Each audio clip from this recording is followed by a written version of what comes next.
EKN 에너지경제TV 시청자 여러분 안녕하십니까. 파워인터뷰 시간입니다. 오늘 첫 파워인터뷰에 김동철 국회 산업통상자원위원장님 모셨습니다. 안녕하십니까.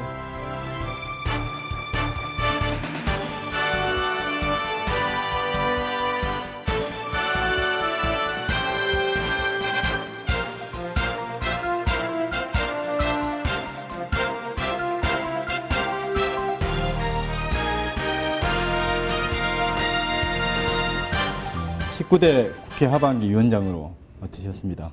소감 한 말씀해 주십시오. 산업통상자원위원회는 우리나라의 산업, 통상, 자원, 에너지, 그리고 식물경제 전반을 다루는 위원회고 또 중소기업과 골목상권까지도 다루는 아주 정말 중요한 위원회라고 생각하고 있습니다. 책임이 무겁고요. 그러나 국가와 국민의 입장에서 민생을 최우선으로 하는 그런 상임위원회가 될 수 있도록 그렇게 노력하겠습니다. 그 위원장님의 가장 큰 역할은 무엇보다 상임위원회의 원활한 운영이라고 생각합니다. 예. 그 운영과 관련해서 한 말씀 해주십시오. 예. 역대 산업통상자원위원회는 여야 간에 크게 어떤 이견이 첨예하게 부딪히는 그런 위원회가 아니었고, 그래서 지금까지 원만하게 해결돼 왔고, 또 이번에 선임된 새누리당의 이진복 간사나 우리 새정치민주연합의 백지영 간사나 두 분 다 모두 합리적이고 온화한 성품들이어서 더더욱 우리 산업통상자원위원회는 대화와 타협을 통해서 모든 문제를 슬기롭게 처리해 갈 수 있을 것이다. 저는 위원장의 큰 복이라고 생각을 하고 있습니다. 네. 그 위원장님의 임기가 1년으로 알고 있습니다. 산자위는 산업, 통상, 자원, 에너지 등 실물 경제를 다루는 가장 중요한 위원회인데요. 1년이라는 기간이 좀 짧다는 생각이 드는데 어떻게 생각하십니까?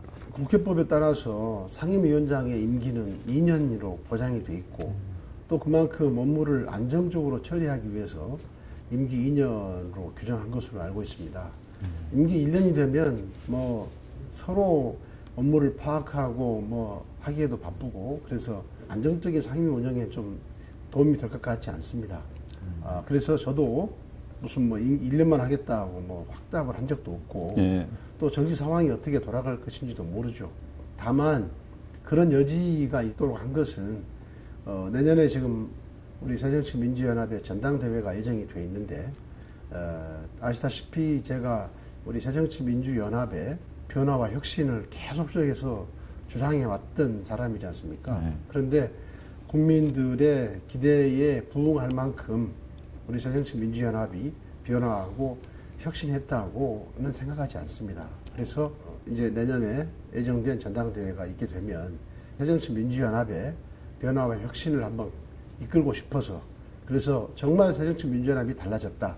국민의 지지와 신뢰를 이 정도라면 받을 수 있겠다라고 하는 그런 정당으로 좀 만들고 싶은 그런 제 꿈이 있습니다. 그래서 전당대회에서 당권에 도전해 보겠다 이런 생각을 갖고 있기 때문에 그런 상황이라면 상임위원장을 그때 가서는 후임자에게 넘겨야 되지 않을까 이런 생각을 갖고 있습니다. 잘 들었습니다. 위원장님 맡으신 이후에 위원장님 주관으로 양당 간사 간 자리를 몇 차례 마련하신 것으로 알고 있습니다. 그 자리에서 논의된 사항을 좀 말씀해 주시면 감사하겠습니다. 아무래도 이제 새롭게 후반기 이 상임위가 구성이 됐기 때문에 법안 심사 소위부터 해서 소위를 새롭게 구성할 필요가 있고요. 또 이제 금년에는 국정감사도 두 번에 나눠서 하게 돼 있지 않습니까? 그래서 국정감사 일정 그리고 또 여러 가지 현안들이 몇 가지가 있기 때문에 그런 현안들을 어떻게 다뤄나갈 것인가 그러한 내용들을 가지고 간사회의를 두세 차례 했었습니다. 그 19대 전반기에는 이제 상임위가 원활하지 못했지 않습니까? 전반기에 다루지 못했던 그 현안 중에 후반기에 꼭 처리해야 될 안건은 무엇이고 또 어떻게 처리하실 생각인지 의견을 듣고 싶습니다. 네, 전반기에 우리 정말 뜨거웠던 이슈 밀양 송전탑 문제가 모든 사람의 어떤 만족하지는 못했겠지만 그래도 여야가 정말 대화 타협을 통해서 송전탑 문제를 법적으로 제도적으로 만들어냈고 그런 어떤 큰일을 했다고 생각합니다. 그리고 이제 전력난 문제, 여름철 전력난 문제도 계속해서 촉구한 덕분에 지금 이제 해결의 실마리를 찾아가고 있고, 금년 여름의 전력난은 그래서 작년보다는 쉽게 좀 풀어갈 수 있지 않을까. 물론 절대 긴장의 끈은 놓아서는 안 되겠지만 여름철 전력난 문제도 그래도 어떤 해결의 실마리를 만들었다고 저희들은 그렇게 보고 있습니다. 이제 앞으로 해야 될 게 이제 금년에 중소기업 적합업종 제도가 이제 3년 만기가 다 돼서 다시 재조정을 해야 되는데 이 문제를 좀 슬기롭게 타결해 나갈 필요가 있고요. 그다음 금년에 종료가 되는 쌀 관세화 유예도 어떻게 해결할 것인지, 관세화를 해야 될 것인지, 다시 유예를 하는 게 좋을 것인지, 이런 것들을 농민단체와의 충분한 어떤 대화를 거치고 또 국민 여러분들도 수렴해 가면서 슬기로운 어떤 방안을 만들어야 될 것으로 생각을 합니다. 그리고 또 금년에 아주 우리 박근혜 대통령과 시진핑 주석 간에 한중 FTA를 연내에 타결하자는 그런 것도 있었습니다만은 지금 동시다발적으로 한중 FTA, 한 캐나다, 한 호주, 한 캐나다, 한중 FTA 등이 지금 동시다발적으로 추진이 되고 있는데, 이런 FTA에 대해서도 국내 산업의 이익과 농축산업계의 피해 문제 등이 면밀히 따져서 좀 해결해야 될 사항이고, 지금 공기업 정상화, 공기업의 방만 경영, 공기업의 부채 문제 등이 계속적으로 나오고 있는데, 이 문제는 이 방만 경영의 책임 소재도 공기업에만 있다고 저는 보지 않습니다. 정부가 정책을 잘못하고 밀어붙인 측면도 있기 때문에 그런 방만 경영의 책임 소재도 분명히 할 필요가 있고, 또 공기업의 부채 문제도 그냥 부채만 감축하는 것만이 최고 우선순위는 아니죠. 있어야 할 부채는 있어야 되는 것이지, 부채를 감축하기 위해서 무슨 그냥 자산 매각을 서둘다 보면 또 그 자체가 또 국부의 손실이 될 수도 있는 것 아닙니까? 그래서 이런 문제들을 충분히 좀 따져봐야 된다 생각을 갖고 있습니다. 네. 평소 위원장님께서는 산업단지 활성화 굉장히 강조하셨습니다. 네. 지금 현재 상황을 어떻게 보시는지. 이 산업단지가 이 노후화된 게 큰 문제입니다. 20년 이상 된 산업단지 입주 기업체 수 비중이 83%고, 그리고 총 생산액 비중도 80%를 차지하고 있어서 이 산업 비중이 대단히 큽니다. 그런데 이제 20년 이상 노후되다 보니까 당시의 산업 구조와 지금의 산업 구조는 많이 다르지 않습니까?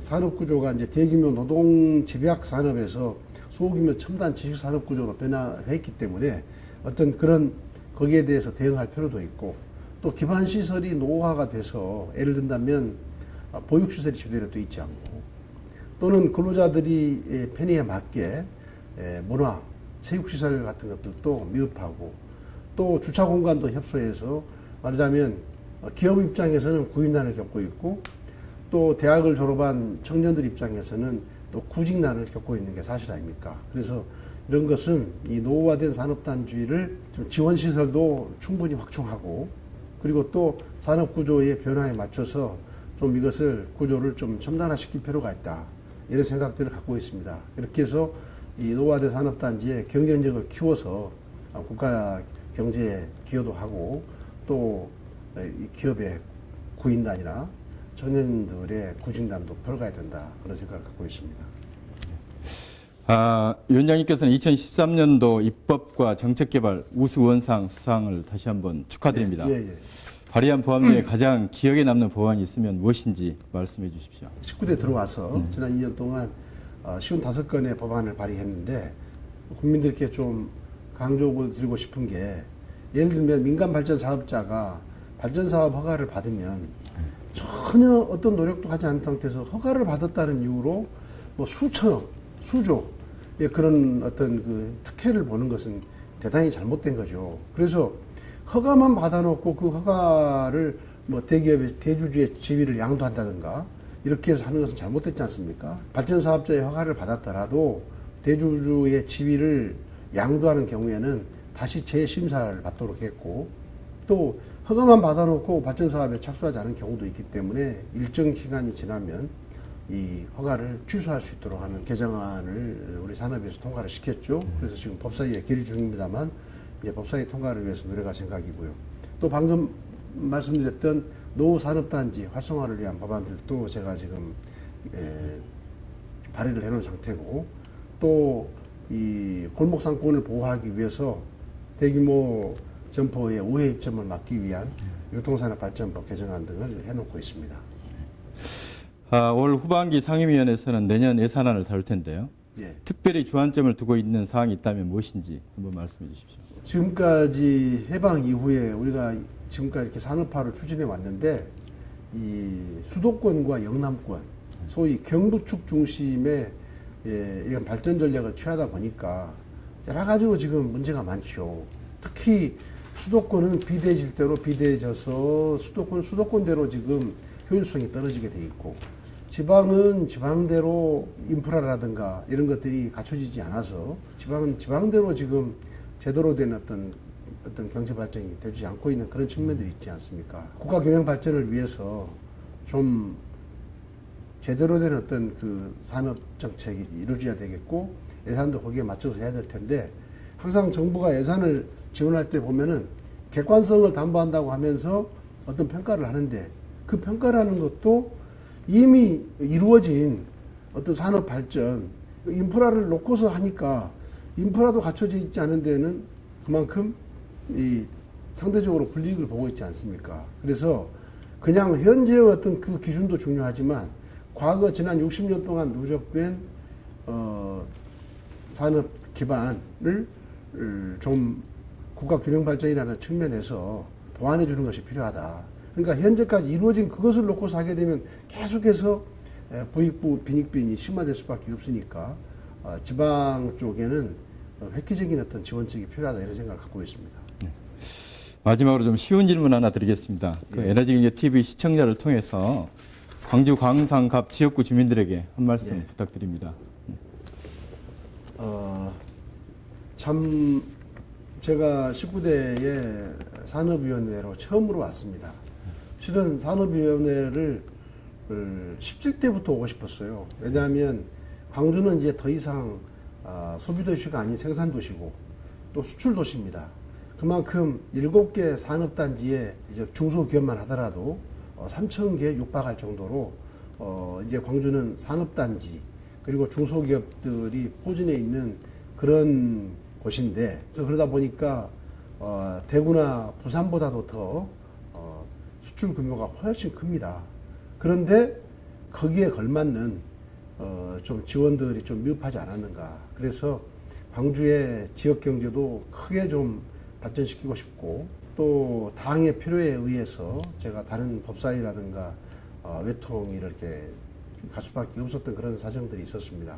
이제 산업위원회에 왔고, 또 후반기에는 이렇게 산업통상자원위원장으로서 일을 하게 되기 때문에 우선 광주 지역의 산업단지와 우리 3천여 개의 중소기업들을 위해서 정말 획기적인 어떤 지원책도 만들고 싶고, 또 인프라도 중요하지 않습니까? 그래서 이제 R&D 특구도 만들었고, 또 광주과학위원회 학부도 신설하는 등 그런 여러 가지 노력들이 있었는데, 거기에다가 이제 광주가 공공연구기관들이 참 많이 들어와 있습니다. 생산기술연구원, 전자통신연구원 분원 등, 또 최근에는 에너지기술연구원 분원에 이르기까지 이런 산업적 기반 등을 좀 만들어 오고 있고 하고 있는데, 산업단지와 중소기업에 대한 직접적인 지원, 또 나아가서 공공기관 연구원 등 이런 데를 육성하고 또 지원을 통해서 광주가 명실상부한 정말 그